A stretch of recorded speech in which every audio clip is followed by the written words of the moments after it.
Graça e paz, queridos. Vamos abrir a palavra do Senhor. Primeiro livro de Samuel, capítulo 1, versículo 10.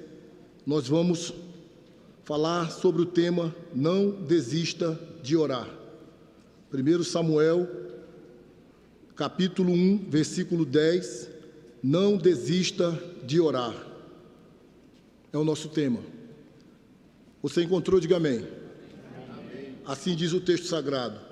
Levantou-se Ana e com amargura de alma orou ao Senhor e chorou abundantemente. Vou pedir à igreja para ler junto comigo, por favor. 10. Levantou-se Ana e com amargura de alma orou ao Senhor e chorou abundantemente. Pai, nós já fomos muito abençoados aqui nesta noite com tudo que já foi realizado aqui, com orações, cânticos, ofertório, a leitura da sua palavra que revela que a sua misericórdia, ela é preciosa sobre a nossa vida. E agora que o livro sagrado mais uma vez está aberto, que o nosso coração também esteja aberto e humilde para acolher a tua palavra com mansidão, com apreço, com apropriação e com aplicação. Fala conosco, ó Espírito Santo, e que o Senhor mesmo, ó Deus, possa me ajudar diante das minhas limitações e fraquezas e me conceder, ó Deus, poder do teu Espírito Santo para entregar a mensagem do Senhor, uma vez que eu não tenho mensagem. Deus, em nome do Senhor Jesus, nos livre de toda distração e nos fale por sua palavra. Amém. Tivemos ontem, como já tivemos em outras oportunidades, outros casais no nosso encontro pastoral, mas ontem tivemos lá os nossos irmãos, não sei nem se estão aqui, acho que não, Gerson e Socorro, Atali. E de fato foi uma bênção ouvir o testemunho desse casal, que trouxe muitas coisas importantes da história deles, de como Deus os abençoou, mas uma coisa que chamou a minha atenção, dentre tudo que eles falaram, foi que Socorro fora alvo de oração do seu irmão, agora pastor Jerônimo, que já foi membro dessa igreja, missionário aqui na igreja, enviado ao IBN por essa igreja e agora é pastor lá na Bahia. E Jerônimo orou 10 anos em favor da conversão de Socorro. O texto em apreço é uma história bem conhecida, é uma história de verdade. Nós estamos aqui num livro histórico e conta, através de uma forma de quiasmos, essa batalha de Ana, e o centro desta história é o nascimento de Samuel. Para aqueles que estão familiarizados com esta história, sabe que Ana, ela tinha como esposo um homem chamado Eucana, que por sua vez tinha uma outra mulher, trazendo assim a quebra da monogamia dentro daquela família e também trazendo a quebra de um princípio bíblico, porque o parâmetro que Deus estabeleceu para o casamento é Adão e Eva, mas a dureza do coração do homem fez com que, em muitos casos no Antigo Testamento, mesmo sob a reprovação de Deus, a poligamia existisse, e isso sempre traz confusões e problemas em qualquer família que esteja envolvida com esse tipo de situação, haja vista, por exemplo, a família de Davi. E está aqui esta mulher chamada Ana, cujo nome tem como significado favorecida, agraciada, e tem um problema sério na vida dela, conforme o versículo número 6 diz: a sua rival a provocava excessivamente para a irritar, porquanto o Senhor lhe havia cerrado a madre. Ana é uma mulher que tem o sonho de ser mãe, no entanto, o texto diz que o Senhor cerrou a madre de Ana. Ana era uma mulher estéril, mas não obstante a sua esterilidade e não obstante a provocação de Penina, que era a outra esposa de Eucana, Penina, cujo nome significa fértil, e tinha filhos e filhas, enquanto Ana, filha do Deus da aliança, cujo nome significava favorecida, agraciada, mas o texto diz que o Senhor cerrou a madre de Ana.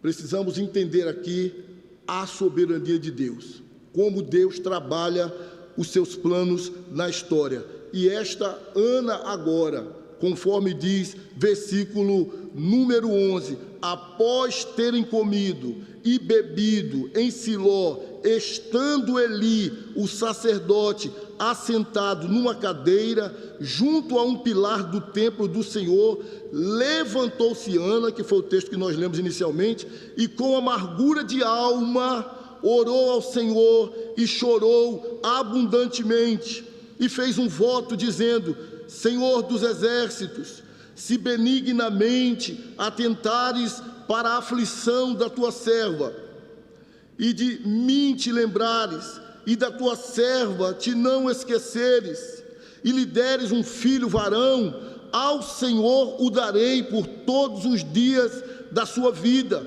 e sobre a sua cabeça não passará navalha. Demorando-se ela no orar perante o Senhor, passou Eli, que era o sacerdote, a observar-lhe o movimento dos lábios, porquanto Ana só no coração falava, seus lábios se moviam, porém não se ouvia voz nenhuma. Por isso Eli a teve por embriagada. Ora, esterilidade, provocação da sua rival, que dizia: eu tenho filhos, você não tem filhos. Todos os anos, quando eles subiam para sacrificar de Ramat-Azaim até Siló, uma distância de 30 quilômetros, não tinha carro, não tinha avião, provavelmente ou andando ou em cima de um jumento, de um cavalo, 30 quilômetros para oferecer o sacrifício. E Penina provocando Ana: você não é capaz de dar um filho ao seu marido? Que tipo de mulher é você? E à época, uma mulher estéril, que não dava luz, ela era considerada uma mulher que tinha uma maldição. Não obstante esse constrangimento físico, essa frustração de não poder gerar, ainda havia essa situação social de que uma mulher que não gerava é porque ela estava debaixo do castigo de Deus. E além disso, provocação de Penina. E ainda mais agora o sacerdote, vamos dizer assim, como se fosse o pastor de Ana, dizendo: ei, está embriagado uma hora dessa? E lhe disse: até quando, versículo 14, estarás tu embriagada? Aparta de ti esse vinho. Porém Ana respondeu: não, Senhor meu, eu sou mulher atribulada de espírito, não bebi nem vinho, nem bebida forte, porém venho derramando a minha alma perante o Senhor, venho derramando a minha alma perante o Senhor. Quanto tempo? Quantos meses? Quantos anos? Quanto tempo de provocação? Quanto tempo de esterilidade? Quanto tempo de pensamentos: meu Deus, a genealogia do meu marido não vai seguir, eu sou estéril, os planos de Deus não vão seguir na minha família, eu sou a mulher estéril. Provocação de Penina, incompreensão do sacerdote, as crises pessoais, existenciais do coração de Ana, choro amargo, angústia. 16, não tenhas, pois, a tua serva por filha de Belial, porque pelo excesso da minha ansiedade e da minha aflição é que tenho falado até agora. É por isso que a minha oração tem se estendido, porque grande tem sido a minha ansiedade, grande tem sido a angústia da minha alma. Não precisa levantar a mão. Tem alguém aqui que se identifica com Ana, passando por uma ansiedade extrema? Tem alguém aqui que se identifica com Ana, passando por um tempo de angústia, de aflição, de interrogações? Será que vai acontecer? Será que não vai acontecer? Será que a porta vai abrir? Será que o milagre vai chegar? Será que haverá um retorno, uma transformação? Será?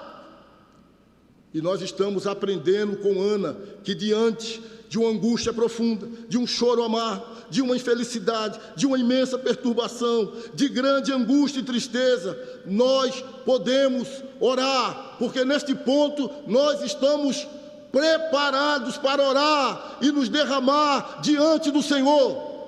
Portanto, não obstante é o nomezinho curto dessa mulher, só com 3 letras, a sua história é uma verdadeira biografia que nos encoraja adiante da ansiedade, diante da angústia, diante da aflição e diante das impossibilidades. O que eu e você precisamos fazer? Orar ao Senhor. Diga amém. Amém. Será que eu vou ter que imitar o pastor Cole? Quando eu perguntar alguma coisa é porque eu sei que você pode responder. Diga amém. E Ana dá um exemplo para nós, que essas situações adversas, no lugar de desanimá-la, no lugar de fazê-la murmurar, reclamar, abandonar, largar tudo, pelo contrário, Ana tomou o caminho da oração, o caminho da perseverança, e quanto mais desdenho havia da parte de Penina, quanto mais o seu marido, que dizia assim, mas Ana, eu te sou melhor do que muitos filhos, talvez tentando trazer uma palavra de consolo, ou talvez tentando tirar do coração dela aquela ideia, pare com isso, olha, veja como eu sou bom para você, talvez eu possa substituir tantos e tantos filhos, mas não obstante a incompreensão do sacerdote, Ana persevera em oração, e diante de Deus, ela se derrama. E qual é a mensagem de Deus para nós nessa noite? Mães presentes, jovens presentes, homens presentes, a mensagem do Espírito Santo para você que está aqui nessa noite é: não desista de orar, insista, persevere, porque você não está orando diante de um ídolo, nem diante de homens, você está orando diante do Deus da aliança, diante do Deus que tudo quanto Ele promete, Ele cumpre. E certamente Ana, entendendo assim, se Deus fechou a minha madre, Ele também tem poder para abrir. Se Deus te deu um filho, Ele também tem poder para salvá-lo e para resgatá-lo. Se Deus te deu um casamento, Ele tem poder para transformar e abençoar esse casamento. Se Deus te colocou diante de tal situação, porque nada foge ao controle de Deus, é uma situação adversa, é uma doença que chega, é uma crise familiar, mas o mesmo Deus que te permitiu estar em tal situação, tem poder para socorrer você. E através disso, sua fé é fortalecida, sua vida é renovada e o nome do Senhor é glorificado. Portanto, se você estava desanimado, se você estava aí triste, se você tinha engavetado esse pedido, esse sonho, desengavete o sonho e o apresente novamente diante de Deus e espere nele, porque Deus é especialista em fazer coisas impossíveis. Ana perseverou, Ana orou, Ana chorou, Ana se humilhou debaixo das poderosas mãos do Senhor, porque Ana tinha um sonho, Ana queria embalar nos seus braços um filho. E é interessante que, como diz no versículo 11, diz assim: e fez um voto, dizendo: Senhor dos exércitos, se benignamente atentares para a aflição da tua serva, e de mim te lembrares, e da tua serva te não esqueceres, e lhe deres um filho, varão, ao Senhor o darei por todos os dias da sua vida. Não era uma barganha, era uma oração de fé e de confiança, sabendo o que Deus é capaz de fazer. Senhor, se tu me deres um filho homem, varão, Senhor, este filho eu devolverei para o Senhor, para que ele possa te servir para sempre. Moças e rapazes solteiros aqui, que têm orado pela sua vida sentimental e às vezes cansado já de orar, porque não vê aquilo que você gostaria de ver e diz assim: não vou orar mais não, está na mão de Deus. Volte a orar em nome de Jesus. Deixe de ser incrédulo, Deixe de ser incrédula, coloque sua vida nas mãos de Deus e peça a Deus: Senhor, me dê um marido abençoado, crente, que vai cuidar de mim, que vai cuidar dos meus filhos, que vai ser uma bênção na tua obra, que vai glorificar o teu nome, amém? O rapaz da mesma forma: Senhor, me dê uma varoa que vai trazer glória para o teu nome, casando-se comigo, que será uma mãe abençoada, uma serva abençoada, e juntos faremos uma família. Nossa vida é muito sério para que a gente possa jogar as coisas ao destino, ao léu, ao bel prazer. Tem que ter oração, oração perseverante, porque Deus responde às nossas orações. Está dado o recado aí para a juventude.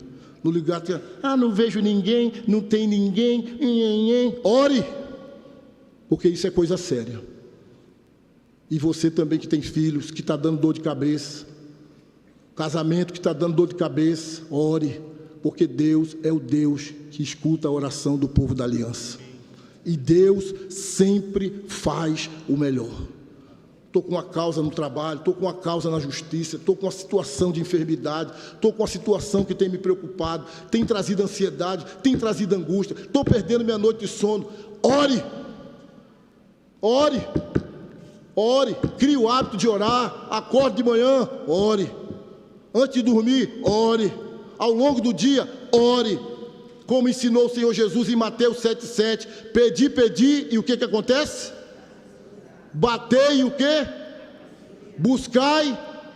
Então peça, bata, busque, e Deus, Ele irá fazer. O texto continua e diz aqui, versículo 17, depois de toda a explicação de Ana, quando Eli entende a história, ele diz assim: então lhe respondeu Eli: vai-te em paz, e o Deus de Israel te conceda a petição que lhe fizeste. Amém, igreja? E disse ela: ache a tua serva mercê diante de ti. Assim a mulher se foi seu caminho, voltou os 30 quilômetros, comeu, e o seu semblante já não era triste.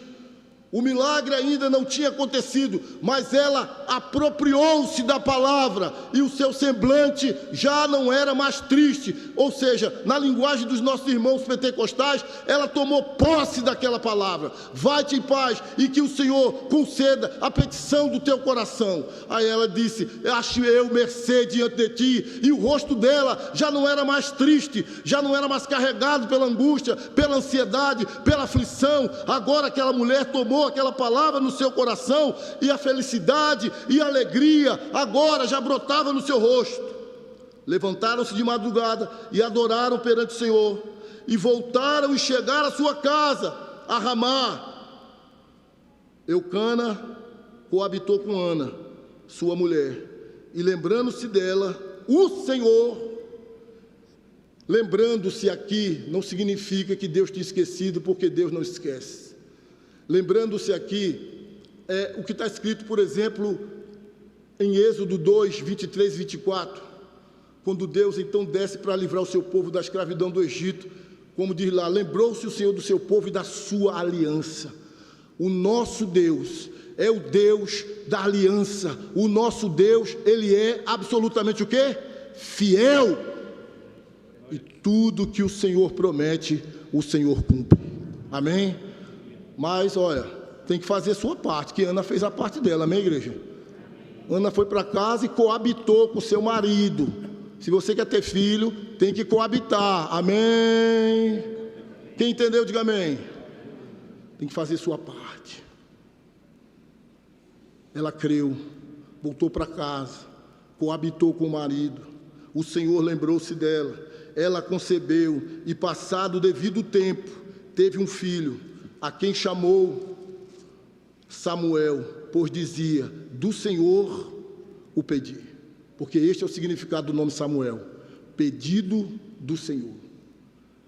E mais para frente o texto vai dizer que quando Samuel tinha mais ou menos 3 anos, desmamou, ela voltou lá e disse a Eli: o senhor lembra de mim? Estive aqui há muitos anos, eu era aquela mulher atribulada, que orava, chorava e pedia por um filho. Aqui está o filho, eu vim devolver, para que ele possa servir ao Senhor para sempre. Amém, irmãos?